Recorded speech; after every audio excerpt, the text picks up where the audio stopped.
নমস্কার বন্ধুরা, আপনাদের স্বাগত জানাই অনির্বাণ ফুড কিচেনে। ইলিশ মাছ বাঙালিদের বাড়িতে হবে না হয় নাকি? বাঙালিদের সবচেয়ে প্রিয় হলো মাছ। তাই আজ আমি নিয়ে চলে এসেছি দুর্গাপুজোর নবমী স্পেশাল বাঙালিদের ভীষণ প্রিয় ঐতিহ্যবাহী ইলিশ পাতুরি। কলা পাতায় মুড়ে এই পাতুরি বানানো হয়ে থাকে বলে ইলিশ মাছের স্বাদ ও গন্ধ সম্পূর্ণ অটুট থাকে। ইলিশ মাছের স্বাদ ও গন্ধ সম্পূর্ণ অটুট রাখতে একদম নতুন উপায়ে ভাপিয়ে নেব মাটির পাত্রে। মাটির পাত্রে কিভাবে বানাবো এই সুস্বাদু ইলিশ পাতুরি, চলুন দেখে নেওয়া যাক।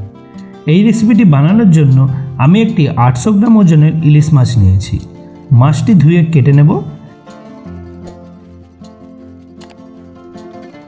রেসিপিটি বানানোর জন্য আমি 4 পিস ইলিশ মাছের চাকা নিয়েছি। বন্ধুরা, আপনারা প্রথমে ইলিশ মাছে হাফ চা চামচ লবণ দিয়ে দেবেন, এরপর হাফ চা চামচ হলুদ গুঁড়ো দিয়ে দেবেন এবং শেষে হাফ চা চামচ লঙ্কা গুঁড়োও দিয়ে দেবেন। মশলাগুলো ভালো করে মাখিয়ে দেবেন। সামান্য লঙ্কা গুঁড়ো দিয়ে মাছগুলো ম্যারিনেট করলে ইলিশের স্বাদটা অনেকাংশেই বেড়ে যায়।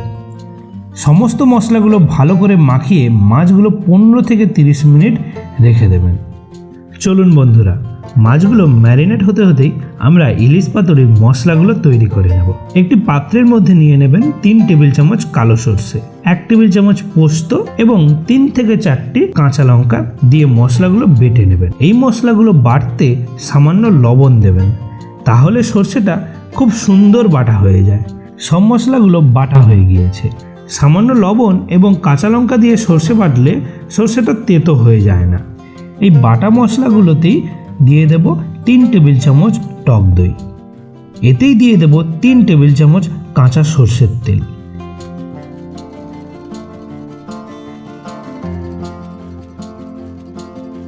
দিয়ে দেব 1 চা চামচ লঙ্কার গুঁড়ো। আপনারা বেশি ঝাল পছন্দ না করলে 1 চা চামচ কাশ্মীরি লঙ্কা গুঁড়ো দিয়ে দেবেন। এইবার একদম শেষে দিয়ে দেবেন স্বাদ মতো লবণ। মশলাগুলো এইবার ভালো করে মিশিয়ে দেবেন। আপনারা চাইলে 1 চিমটি হলুদ গুঁড়ো দিয়ে দিতে পারেন এই মশলাটিতে। এই সময়ে গ্যাসটা জ্বালিয়ে একটি মাটির হাঁড়িতে জল দিয়ে গ্যাসে বসিয়ে দিলাম। মিডিয়াম ফ্লেমে হাঁড়ির জল গরম হতে হতেই চলুন বন্ধুরা, ইলিশ মাছগুলো কলা পাতায় মুড়ে নেব।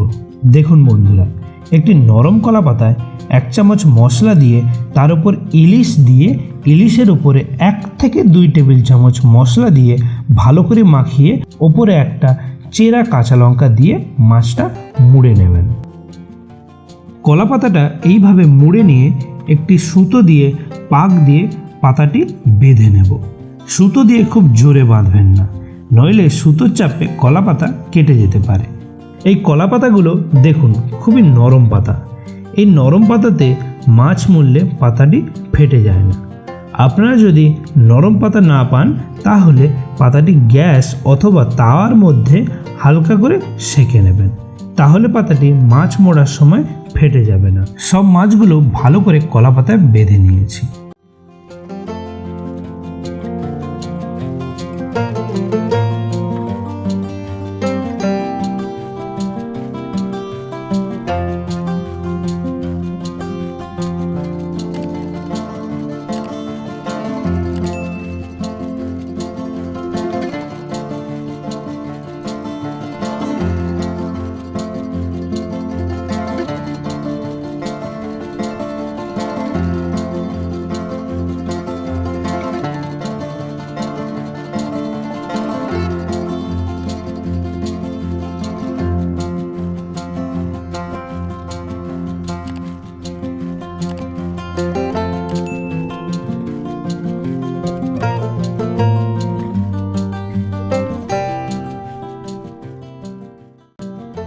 মাছগুলো আমি একটি মাটির ঝাড়াতে ভাপিয়ে নেব, তাই মাটির ঝাড়াতে অল্প সামান্য সর্ষের তেল মাখিয়ে নেব।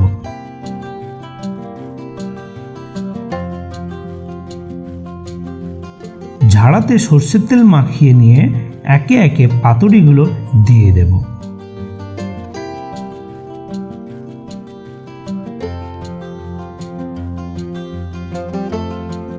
পাতুরিগুলো দিয়ে ঝাড়ার মুখে আরও কিছু কলা পাতা দিয়ে চাপা দিয়ে ঝাড়ার মুখ যে কোনো কিছু দিয়ে চাপা দিয়ে দেবেন, যাতে না ভাপটা বেরিয়ে আসে বাইরে। এবার ঝাড়াটি হাঁড়ির মধ্যে বসিয়ে দেবেন। লো টু মিডিয়াম ফ্লেমে পাতুরিগুলো প্রায় 30 মিনিট ভাপিয়ে নিতে হবে। 15 মিনিট ভাপিয়ে নেওয়ার পর পাতুরিগুলো উল্টিয়ে দিতে হবে। এই সময় খুব সাবধানে পাতুরিগুলো উল্টিয়ে দেবেন, নইলে হাতে গরম লেগে যাবে।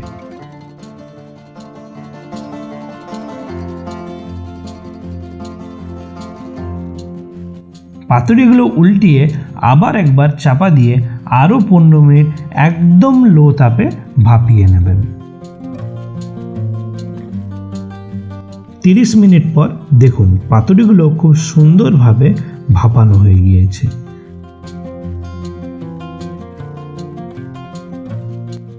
কলাপাতার রঙগুলো দেখুন পুরো চেঞ্জ হয়ে গিয়েছে।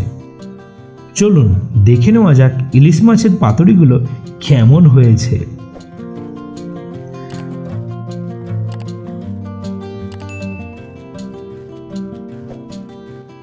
খোলার সঙ্গে সঙ্গেই খুবই সুন্দর একটি সুগন্ধে ভরে উঠেছে অনির্বাণ ফুড কিচেনের রান্নাঘর। দেখুন পাতুরিটা দেখতে যেমন সুন্দর হয়েছে, তেমনি দেখুন মাছও খুব সুন্দর সিদ্ধ হয়েছে। আর রেসিপিটি যদি ভালো লেগে থাকে তাহলে ভিডিওটি লাইক করবেন ও চ্যানেলটা সাবস্ক্রাইব করার অনুরোধ রইল। দেখা হচ্ছে খুব তাড়াতাড়ি আরেক নতুন ভিডিওর সাথে।